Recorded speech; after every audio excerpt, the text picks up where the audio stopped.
अंशिका ठाकुर 24 साल की। देखो, एक एक हार्ट ब्रेकिंग चीज़ बताते हैं तुमको। गर्लफ्रेंड तुमको जितना सुंदर रखना है ना, हम नहीं रोकेंगे तुमको, हम नहीं रोकेंगे। लेकिन अगर तुम वाइफ तुमको चूज करना है ना, तो मेरे हिसाब से तुमको ब्यूटी जो है, हम नहीं कहेंगे कि बेंचो तुम अब कई करोड़ से शादी कर लो, ओकरा से कर लो जैसे बेंचो देख के तुमको कुछ फील ही नहीं आता। नहीं, वो नहीं कह रहे हम। कह रहे हैं कि सेकंड पे रखो, ब्यूटी को सेकंड पे रखो। फर्स्ट पे रखा ना तो गर्लफ्रेंड नहीं है तुम्हारी कि कुछ अनबन हो गया या कुछ ऐसा प्रॉब्लम हो गया तो भी तुम्हारा लाइफ उस लेवल का डैमेज नहीं होगा। वाइफ है तुम्हारी, और वाइफ से भी ऊपर उसका भतार, तुम नहीं है भतार, गवर्नमेंट है उसका भतार, गांड मारने के लिए खड़ा है। जैसे ही तुम कुछ गड़बड़ करेगा, गांड पे 4 लाठी, समझा। तो कभी भी अगर तुम बीवी चूज करता है तो हम तुमको हाईली रिकमेंड करते हैं, हाईली रिकमेंड, कि ब्यूटी को सेकंड पे रखो। फर्स्ट पे बहुत सारा चीज़ है देखने को, बिहेवियर देखो, उसका घर देखो, अपब्रिंगिंग देखो, कॉलेज देखो, एजुकेशन देखो। अब एजुकेशन बोल दिए होंगे तो तुम सोच रहा होगा कि अच्छा मतलब पढ़ी लिखी होनी चाहिए। नहीं रे भोंसड़ी के, ज़्यादा पढ़ी लिखी नहीं होनी चाहिए, बाप से बर नहीं होनी चाहिए, समझा। बेसिक एजुकेशन जो चाह रहा है ना, घर ठीक रहे तेरा, बेसिक नॉर्मल ग्रेजुएशन, उससे ज़्यादा अनौती भनौती कुछ नहीं, तगान मारेगी तुम्हारा।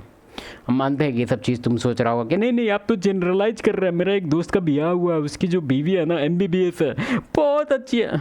अच्छा, बहुत अच्छी है, कभी रहा है उसके घर में? तुमको कैसे पता बहुत अच्छी है? भोसड़ी के जाएगा चाय पीने तो बहुत अच्छी तो रहेगी ही ना। उतना बेशरम थोड़ी है कि वो अपना पूरा रूप जो तू अपने पति को दिखा रही है वो तुमको भी दिखाना स्टार्ट कर दे। और दोस्त भी थोड़ी ना तुमको अपना पूरा दिखाएगा कि भाई लाइफ में उसका क्या क्या इशू हो रहा है इसके वजह से।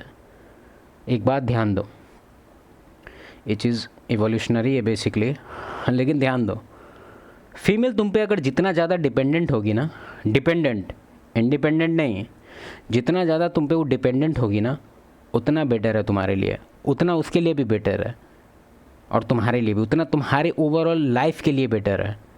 तुम्हारी जो वाइफ है वो तुम पे अगर डिपेंडेंट नहीं है, इंडिपेंडेंट है, वो बस कुछ दिनों का है मामला, उसके बाद तुम्हारा गांड मारेगी, रेडी रहना बेंचो। दिखने में एक बेहद खूबसूरत लड़की जो अपनी माँ के साथ हिमाचल प्रदेश के ऊना की बैरियां गांव। आज सुंदर लड़की का एक तुमको एक प्रॉब्लम बताते हैं। गर्लफ्रेंड रख सकता है, कोई दिक्कत नहीं है। देखो, सुंदर लड़की का प्रॉब्लम ये होता है ना कि उसका लाइफ का जो एक्सपीरियंस होता है ना, वो बहुत अलग होता है। तुम रिलेट ही नहीं कर सकता है। तुम समझो कि वो कोई दूसरा दूसरा मतलब एक तरह से अलग कोई ह्यूमन बीइंग है, एक अलग ही जॉनरा है उसका। तुच्छ मतलब समझो कि तू काफ़ी ऊपर है, तुम लो ग्राउंड पे खेल रहा है। अब हम तुमको एक बेसिक एग्जांपल देते हैं। तुमको याद होगा बचपन में तुम स्कूल जाता होगा, या 9, 10, 11, 12 जो भी क्लास, उसमें जो सबसे ब्यूटीफुल फीमेल होती है उसको टीचर एक प्रिविलेज देता है। ये कॉमन है, ये रेयरिटी नहीं है, कॉमन है ये। उसके बहुत सारे एक्सक्यूज़ को माफ़ किया जाता है, टीचर उससे अच्छे से बिहेव करते। जनरली वो लोग तो सारी फीमेल से अच्छे से बिहेव करते हैं, लेकिन जनरली जो बहुत ब्यूटीफुल होते हैं उसको बहुत ज़्यादा मतलब प्रिविलेज मिलता है लाइफ में। और तुम बोलेगा नहीं नहीं ऐसा हमने नहीं देखा, तो बंचो आँख खोल।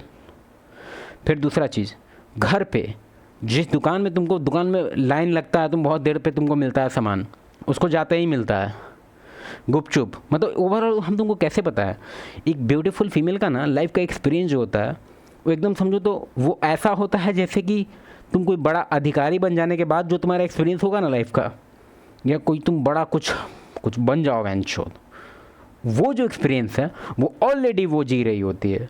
ठीक है, तुम्हारा दुनिया तुमको झांट नहीं पूछ रहा, झांट नहीं तुमको अप्रिसिएट कर रहा है, कोई तुमको कोई भी डिसरिस्पेक्ट करके चला जाता है, इसको मतलब इसका पैर धो के पानी पीते रहता है बेंचो, समझा। इसका लाइफ का एक्सपीरियंस है इंटायरली डिफरेंट। तुमको एक छोटा सा एग्जांपल देते हैं। एक मतलब उसको बोलेंगे फीमेल फ्रेंड ही बोले उसको। जैसे कि उसका क्या हुआ ना कि ठीक ठाक थी पढ़ने में, मतलब मेरे कॉलेज की नहीं थी लेकिन बगल की थी, जहाँ मेस में हम खाने जाते थे वो भी आती थी। ठीक है, तो उसे थोड़ा बहुत ऐसे ही बात होता था कॉलेज में। तो हम एक चीज़ ध्यान दिए कि पढ़ी लिखी है, सब कुछ है, ठीक है, लेकिन वो बहुत उसका प्रोनाउंसिएशन में बहुत ज़्यादा एरर था। मतलब लगभग चीज़ को वो गलत बोलती थी, हम उसका हर एक चीज़ को टोक देते थे।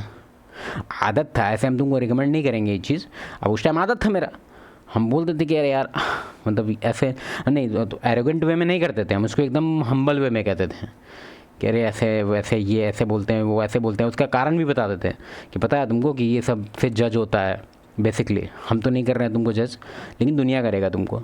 चाहे कितना भी पढ़ लो, अगर तुम प्रोनाउंसिएशन ख़राब कर रही है तो दुनिया गांड मारेगा तुम्हारा, मतलब डायरेक्टली जज करेगा कि बंजू तू गंवाड़ है।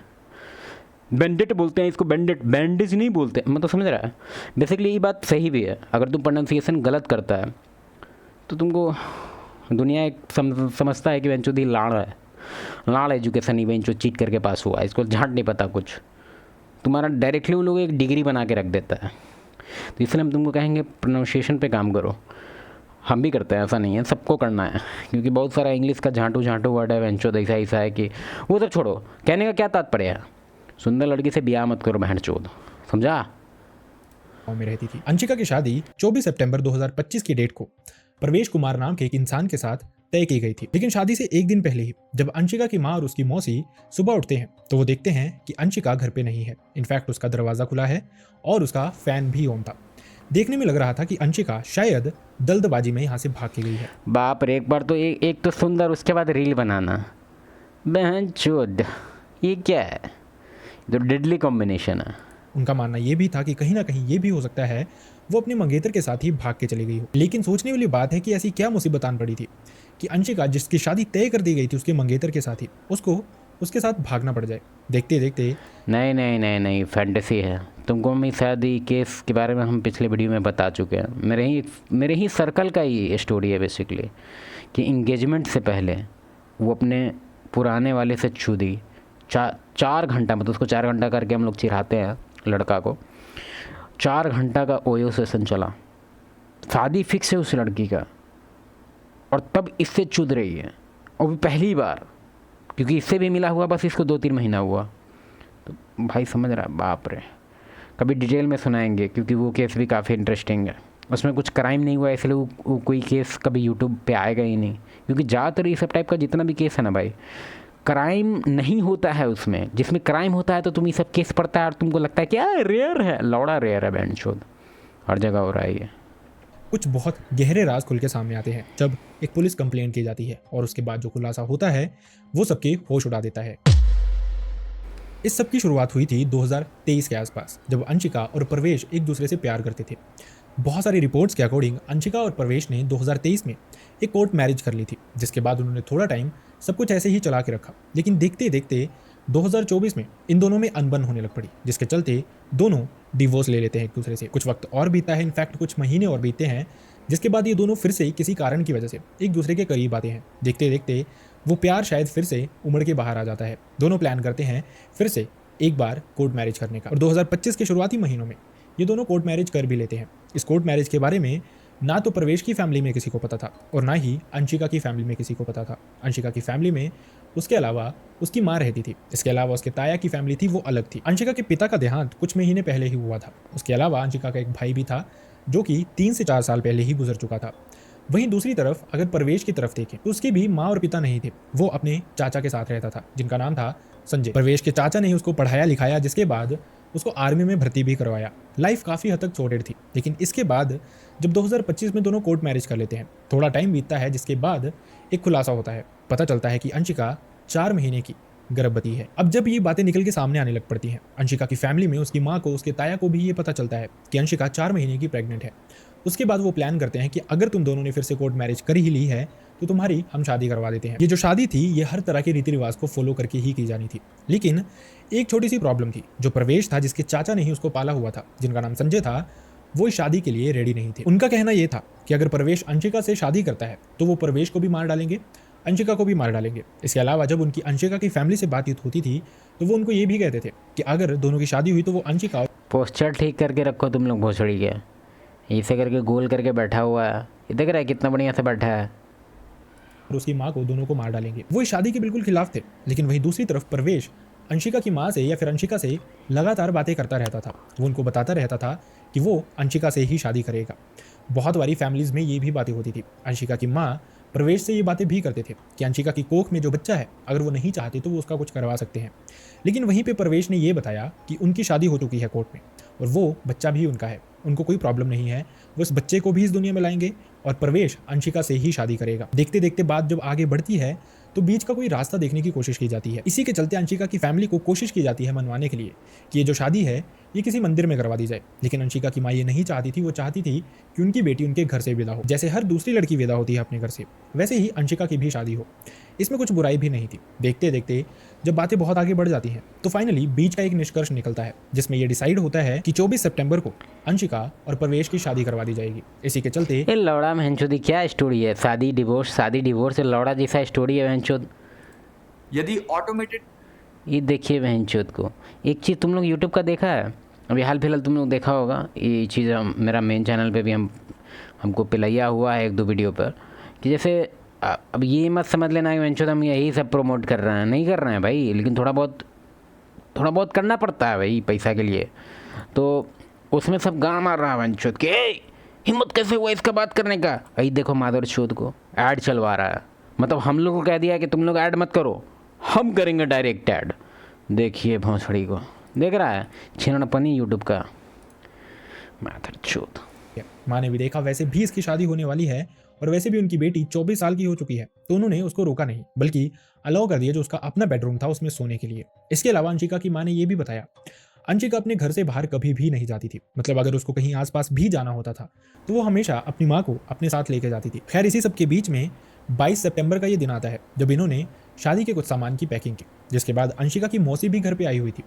अंशिका की मौसी और उसकी माँ सोने चली जाती हैं। हालांकि अंशिका की मौसी काफ़ी टाइम तक घर के बाहर घूम रही थी, लेकिन जब रात काफ़ी हो जाती है तो वो सोने चले जाते हैं। अंशिका भी अपने बेडरूम में ही सो रही थी।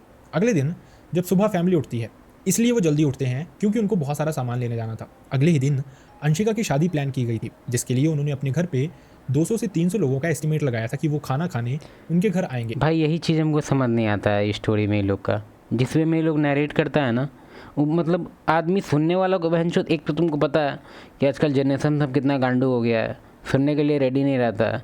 उसके बाद ये लोग स्टोरी में इतना इरेलेवेंट मानते हैं कि ये स्टोरी था 5 मिनट का, उसको 13 मिनट खींचना बहुत ज़रूरी है। मानते हैं ऐड वैड का रेवेन्यू वगैरह हम समझते हैं, लेकिन बहनचोद ये क्या तरीका है। अब जैसे कि तुम देखो, ध्यान दो हम क्या बताना चाह रहे हैं वो देखो। वो जल्दी उठते हैं क्योंकि उनको बहुत सारा सामान। देखो इसमें तुमको भी पता है कि बोलेगा कि लड़की भाग गई है, ऐसा कुछ होने वाला, लड़की अपने रूम में नहीं है। लेकिन इसमें इरेलेवेंट डेटा क्या कि परिवार को उठ के हलवाई ठीक करना था कि बहनचोद 200 लोग को खियाना है, लौड़ा खियाना है। बहनचोद पहले स्टोरी कंप्लीट करना, लौड़ा खियाना है कि नहीं खियाना है। पुलिस में बताया होगा वो लोग कि हमको 200 हलवाई चाहिए, सामान लेने जाना था। अगले ही दिन अंशिका की शादी प्लान की गई थी, जिसके लिए उन्होंने अपने घर पे 200 से 300 लोगों का एस्टिमेट लगाया था कि वो खाना खाने उनके घर आएंगे, ये शादी अटेंड करने उनके घर आएंगे। इसी के चलते जब वो सुबह अंशिका के कमरे में जाते हैं तो वो देखते हैं कि उसका दरवाज़ा खुला था, फैन चल रहा था और अंशिका कहीं आसपास नहीं थी। जैसा मैंने आपको बताया कहीं आसपास भी अंशिका को। बहनचोद भाई पहला बात, हम यूट्यूबर के लिए कुछ नहीं बोल रहे हैं, हम बात कर रहे हैं ओवरऑल पैटर्न का। ये लोग साला हमको लग रहा है कि क्राइम चैनल हमको बनाना पड़ेगा अब कि बहनचोद पेंट प्रोग्राम पे, ज़्यादा कुछ फैंसी नहीं, पेंट प्रोग्राम पे जो आदमी एकदम ज़रूरी है स्टोरी के लिए उसका नाम लिखो, बहनचोद गोल करो, पट पट पट पट स्टोरी बताओ, एकदम फोकस करके पूरा लौड़ा हलवाई चुधाई, लौड़ा चुधाई बहनचोद। अभी हमको समझ नहीं आ रहा है स्टोरी इसका। जाना होता था तो वो अपनी माँ के साथ जाती थी। वो हैरान थे, थोड़े परेशान थे, लेकिन वहीं उनके दिमाग में ये भी चल रहा था कि हो सकता है कहीं ना कहीं वो प्रवेश के साथ कहीं गई हो, जिसके चलते वो इंतज़ार करना शुरू कर देते हैं। वहीं दूसरी तरफ घर में अभी फैमिली में इनफैक्ट जो सबसे बड़ा मर्द था अंशिका की फैमिली में वो थे उनके ताया। हालांकि उन्होंने शादी फिक्स कर दी थी, लेकिन अभी तक प्रवेश की फैमिली की तरफ से यानी कि उसके चाचा की तरफ से साला हिटलर है क्या ये? कोई क्लैरिटी नहीं आ रही थी। अंशिका के ताया को एक फिक्र सता रही थी। उन्होंने बहुत सारे लोगों को बुला लिया था, लेकिन उनको ये भी दिमाग में चल रहा था कहीं शादी में कोई प्रॉब्लम आती है तो उनकी बेइज्जती हो जाएगी। इसी के चलते 22 जून को ही उन्होंने अंशिका को फ़ोन भी किया था रात में, जिसमें उन्होंने उससे कहा कि वो उनको प्रवेश का नंबर दे, वो बात करना चाहते हैं, सब कुछ डिसाइड करना चाहते हैं। अंशिका ने कहा कि वो खुद ही बात करवाएगी, लेकिन प्रवेश ने उस समय भाई एक बात समझ नहीं आ रहा है हमको। हो सकता है कि हम अभी कहीं डिस्ट्रैक्टेड है इसलिए हम स्टोरी समझ नहीं पा रहे हैं, क्योंकि अभी एक काम फंसा हुआ है मेरा, एकदम पेंडिंग पे है। तुम ध्यान दो, अभी वो लड़की भागी है, ठीक है, उसके बाद से देखते हैं स्टोरी। वहीं दूसरी तरफ घर में अभी फैमिली में इनफैक्ट जो सबसे बड़ा मर्द था अंशिका की फैमिली में वो थे उनके ताया। हालांकि उन्होंने शादी फिक्स कर दी थी, लेकिन अभी तक प्रवेश की फैमिली की तरफ से यानी कि उसके करना शुरू कर रहा था तो वो अपनी माँ के साथ जाती थी। वो हैरान भाई तुम यार अभी लड़की भागी है तो भागने पे कंटिन्यू करो ना बहनचोद। जैसा मैंने आपको बताया, कहीं आसपास भी अंशिका को जाना होता था तो वो अपनी माँ के साथ जाती थी। लौड़ा बहनचोद, लाड़ जैसा स्टोरी है।